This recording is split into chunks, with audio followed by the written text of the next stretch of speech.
Hello everyone. In the previous video we talked about the Jacobian matrix and how we can find singularities by looking at the Jacobian. Basically when the Jacobian's rank drops, it means that there is a singularity in a robot and the robot temporarily loses one or more of its degrees of freedom. Now we're gonna look at Jacobian again and see some other interesting features of the Jacobian. First, we want to consider a robot that's redundant. Previously, we said that there are under-actuated robots where the problem of inverse kinematic is difficult and not possible at sometimes. And we consider the case of a robot that is full rank and show that the singularities can lead the robot rank drop. But what about redundant robots? Let's look at a robot that is redundant. This three-arm robot that we used in the previous sessions and tried with forward kinematics, it's a fully actuated robot. It has 3 degrees of freedom, 3 angles for the joints.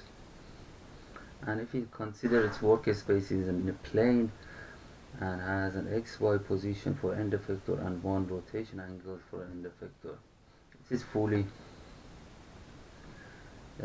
actuated robot, and the velocity kinematics would be like this.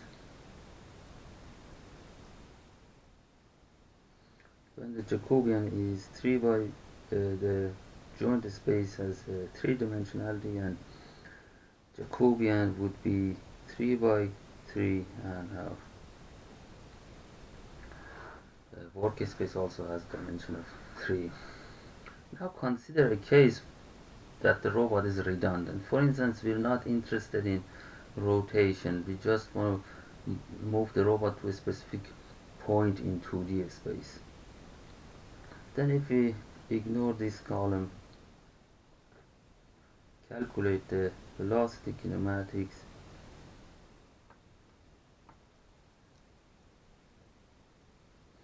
our joint space is still 3, our task space now has dimension of 2, and the Jacobian would be a 2 by 3 matrix. Now this is a case where we have more degrees of freedom in the robot than required to do a task. Therefore it's a redundant. A redundant robot can also become singular by looking at the Jacobian. Jacobian has 2 by 3 rank, 2 by 3 dimension. So rank of it is 2. It could also be singular. For instance, the case where angle 3 and angle 2 are 0. The robot would be in this state. This is again a singular state for this robot. And you can calculate the Jacobian, find its singularities by comparing the rank. You would see that for the angles that are 0 here or here, rank drops. So a redundant robot can also have singularity and its rank could drop. Here its rank is 2, but at some points in workspace it might drop and be less. Let's say the same robot in a redundant case. Jacobian is 2 by 3, our joint space is 3 by 1, task space is 2 by 1. Let's look at the Jacobian again as a mapping. This Jacobian maps 3 inputs into the 2D space and it has 3 columns. If we look at the task space, say it's shown by x dot and y dot. Each column of the Jacobian can map in one direction into this 2D space. We have 3 columns to expand a 2D space. What does it mean? For a redundant manipulator, when it has more degrees of freedom than the one required to the task, it means that it can do a certain task in different types of ways, different configurations. Consider this robot that is redundant. It has 4 joints and it's moving in 3D space, in a 2D planar space. this robot is redundant because it has 4 degrees of freedom, and in a 2D space we need 3 degrees of freedom to do a task, move on XY position and an angle. Therefore it's redundant, and because of that it can go to one place at different ways. For instance, if the robot end effector is here, the robot joints can have several possible solutions like the one that's shown here. This is one of the features of robotic manipulators that would make them very interesting. Previously I mentioned that redundant robots are very useful. Why? This is the exact same reason. It can do a task different ways. It gives us more option to perform something.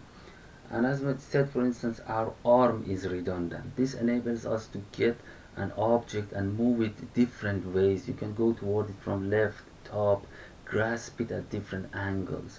So redundancy gives us options.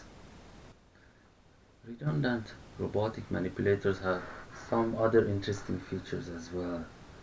One that we just mentioned is that you can do a task in different ways. For instance, my hand, if I wanna grab the pen and it's here, I can come and grab it like this, I can come and grab it like this. My arm is redundant. It enables me to do a task different ways. Another interesting feature is that you can still fix the end effector of a redundant robot while moving some of its joints. For instance, my arm again. If the end effector of my hand is fixed, I can still change some of my joint angles while keeping the end effector almost fixed in a 3D space. What does it mean? It's a very useful feature of redundant manipulators. It means that while the end effector is somewhere fixed, you can use the other joints to do secondary tasks. This is an interesting feature of redundant manipulators. They are enabled to do more than one task. For instance, grabbing an object while using my elbow to push an object away.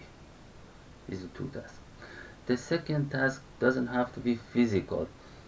In robotics, the second task is usually used to optimize a concept, optimize something. For instance, go grab an object while the secondary task would be to reach there as fast as possible, or use the least amount of energy to get there. So redundant manipulators enables us to perform joint motions that don't affect the end effector position. Now if you look at the mapping, you can see the concept here as well. Consider the case that we have a Jacobian with 3 columns mapping a 2D space. There is possible to change the joint velocities without affecting the end effector position, keeping it 0. How can we visualize this? Consider we use this red and green vector and linear summation of them to map the inputs that we have in this direction. That would cancel out the blue one.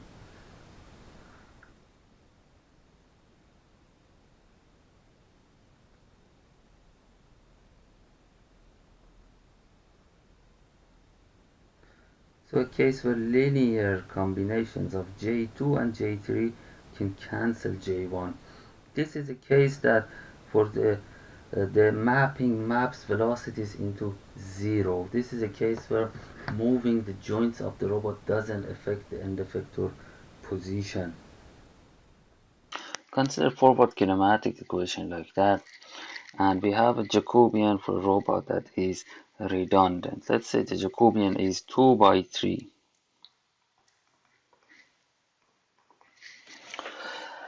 Range of a matrix or range of Jacobian is the number of all possible vectors that can be spanned by the columns of the Jacobian, or basically the image of the matrix here, or columns of the Jacobian matrix. This is 3 for this case. For our example, this is 3. Null space. Null space is the space that is mapped into 0. For redundant robot, number of possible options to map joints into 0 end effector velocities. And we also had the concept of rank before.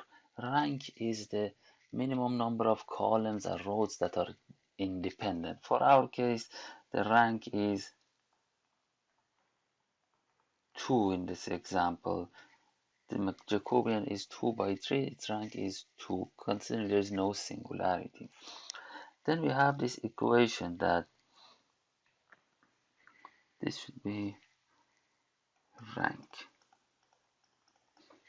That rank of a matrix plus dimension of the nullity is equal to its range, number of columns. In our example, it's easy to see. Jacobian rank is 2, range 3, it has 3 columns. Dimension of nullity is 1. If we look back at this plot, we have option to cancel out one of the columns of a Jacobian. We have degree of nullity of 1. If, for instance, rank was, let's say, 3, our range was 6, we had degree of nullity 3. We had 3 joints that we could use to play with without affecting the robot end effector or map their velocities to 0. We introduced some concepts that might be a bit confusing. I want to draw a diagram that hopefully helps us understand this concept of Jacobian as a mapping a bit better.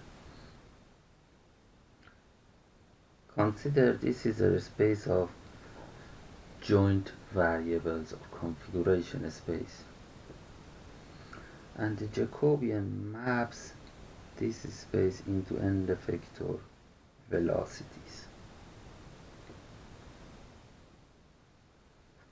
This would be the Jacobian mapping. Now there are several different scenarios that could happen. Sometimes the Jacobian maps the joint velocities into a specific part of the task space. This is a case when we have a robot that's underactuated. We don't have access to everywhere we want to go. Remember the robot that was 2D and we wanted to move it in 3D. We can't go everywhere. There is another possibility where some parts of the configuration space here is still not accessible, so the mapping maps joint velocities into this space without having access to the blue part that I've shown. What is this? This is when we have singularity. Jacobian suddenly drops rank. It cannot map the whole space. There is also another case when we have redundancy. Redundancy means that the specific parts of the joint velocity are always mapped to 1.0. This means that moving joint velocities won't affect the end effector positions. This is a redundant robot that has option to do secondary tasks. We talked about Jacobian and how you can learn about the robot by just looking at the Jacobian. See if it's redundant, we have options to do secondary tasks. See if it might be singular somewhere, we lose degree of freedom, and say if it's underactuated or overactuated. Based on these concepts, we will build on them in the next sessions and talk about how to drive inverse kinematics.